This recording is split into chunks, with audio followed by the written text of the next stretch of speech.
I was, I don't know if I can't really take credit for this when I was 23 years old, because what did I know when I was 23?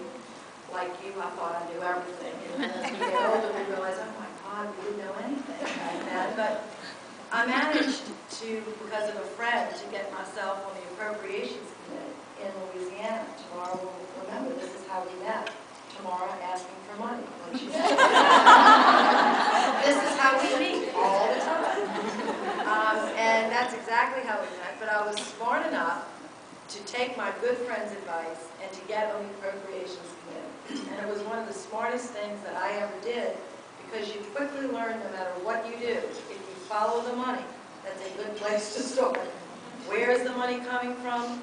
Where is the money going?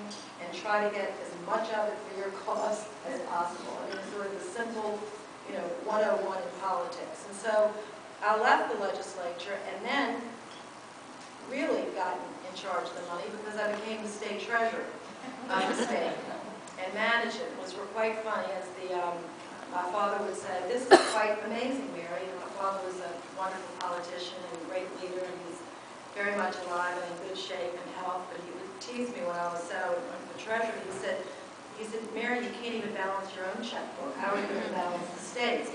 Now, he was wrong about that. I could balance my checkbook and did a very good job, I must say, balancing the state's checkbook. But as then I came to Washington, I decided I was going to try to get on the Appropriations Committee. And it takes a little effort to do that, but got there, and I'm happy to be there. Because I tell you, if it wasn't on the Appropriations Committee, the recovery in the Gulf Coast would have taken much longer than it's going to take. Because I was in the right place at the right time with the right friends around me to direct the funding necessary to make significant change. I want the women to realize that it's quite extraordinary, the power now that we have with the appropriator in the House, enough of us, and with Patrick Leahy, who is very, very supportive of much of what we're doing. John Kerry, who was the authorizer, who's also been a terrific advocate.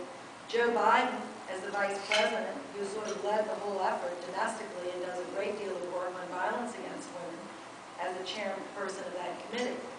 So we don't have anything to hold our heads down about. We don't have anything to feel discouraged about. This is our time. So my message is, ask for more than you ever thought possible. Don't be shy about what you're asking for. If we don't ask for it, these children and women won't get it. This smile will turn into a face of horror and shame and fear.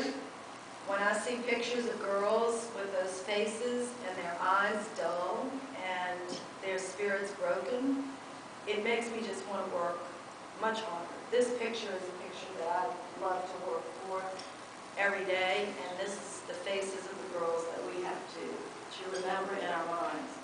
But for those of you that have ever walked through refugee camps or orphanages or been with the poor women of the world or the poor women here in the United States, you know that this is not the face you normally see.